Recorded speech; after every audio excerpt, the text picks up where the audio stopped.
वशिष्ठजी म्हणाले, राजन, सर्व सुख असताना तोंड उतरवलं काय? तेव्हा दशरथ राजा वशिष्ठजींना सांगू लागला, महाराज, मला पुत्र सुख नाहीये. तेव्हा वशिष्ठजी म्हणाले, 4 होतील राजा, काय करावं लागेल? जेवढा खर्च येईल तेवढं भरायला तयार आहे. तेव्हा वशिष्ठजी म्हणाले, पुत्र काढण्यासाठी यत्न करावे लागेल. कधी करायचं महाराज? त्याच्या आधी 3 श्वापद मारावे लागतील. काय? 3 श्वापद मारावे लागतील. आता दशरथ राजा म्हणाला, आजच जातो महाराज श्वापद मारण्यासाठी. आता दशरथ राजा निघाले जंगलामध्ये शिकार करण्यासाठी.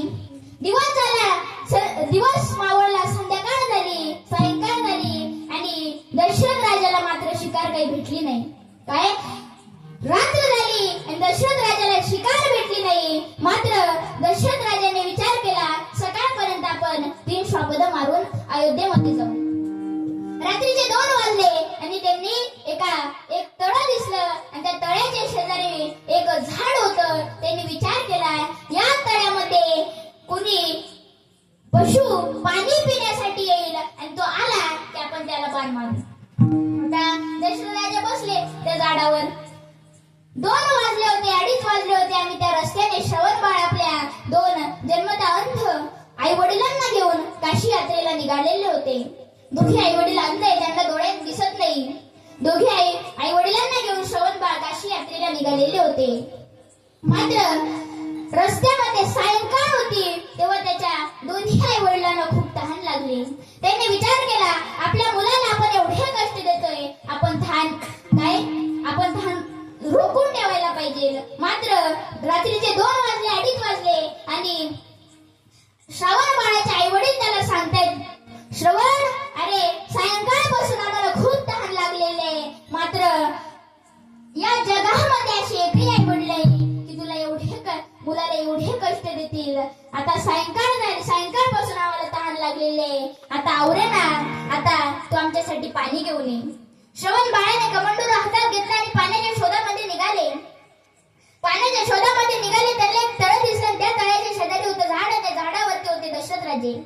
मात्र त्या तळ्यामध्ये तो श्रवण बाळ हे पाणी भरण्यासाठी गेले आणि निसर्गाच्या नियमानुसार त्यांनी कमंडूर पाण्यात टाकला आणि पाण्यात टाकल्याबरोबर त्या पाण्याचा आवाज झाला आणि दशरथ राजाला समजलं की कोणीतरी पशु तिथे पाणी पिण्यासाठी आलेला आहे.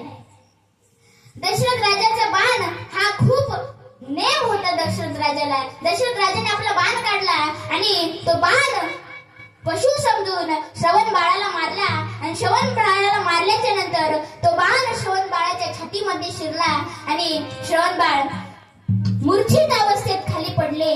मात्र मूर्छित अवस्थेत श्रवण बाळ खाली पडलेले आहेत आणि एका हाताने बाण बाहेर काढत आहे आणि दुसऱ्या हाताने कमंडलू भरत आहे. मात्र दशरथ राजाला कळालं की आपल्या हातून एखादा श्वापद नाही तर व्यक्तीची हत्या झालेली आहे. मात्र दशरथ राजा घाईघाईमध्ये झाडाच्या खाली आले. बघतायत तर काय, एक मुलगा तिथे मूर्छित अवस्थेत पडलेला आहे आणि श्रवण बाळाने असा छातीचा बाण काढला आणि बाजूला टाकला आणि कमंडलू भरत होते. तेव्हा दशरथ राजाने त्यांना पाण्यामधून बाहेर काढलं आणि काढल्याच्या नंतर असं मांडीवर डोकं ठेवलं आणि श्रवण बाळ दशरथ राजाला सांगू लागले, कोण आहेत तुम्ही? तेव्हा दशरथ राजा सांगू लागला, दशरथ राजा सांगू लागले, मी अयोध्येचा पुत्र आहे, मी अयोध्येचा राजा आहे. आणि तेव्हा श्रवण बाळ म्हणू लागला, मी माझ्या आई वडिलांना, माझे दोन्ही आई वडील जन्मता अंध आहे आणि त्या माझ्या आई वडिलांना मी मुलांसारखं सांभाळलेलं आहे आणि माझ्या आई वडिलांची एक इच्छा होती, आम्हाला काशी यात्रेला जायचंय. मात्र मी त्यांना काशी यात्रेला घेऊन निघालेलो होतो. मात्र त्यांना खूप तहान लागली आणि तहान लागलेली होती म्हणून मी पाणी भरण्यासाठी आलेलो होतो. मात्र तुम्ही माझ्यावर बाण मारला. काही हरकत नाही, मी तुम्हाला माफ केलं, पण मला शेवटचं वचन द्या, माझ्या आई वडिलांना तुम्ही पाणी पाजशाल. तेव्हा दशरथ राजा सांगू लागला, मी तुला वचन देतो की तुझ्या आई वडिलांना मी पाणी पाजेल.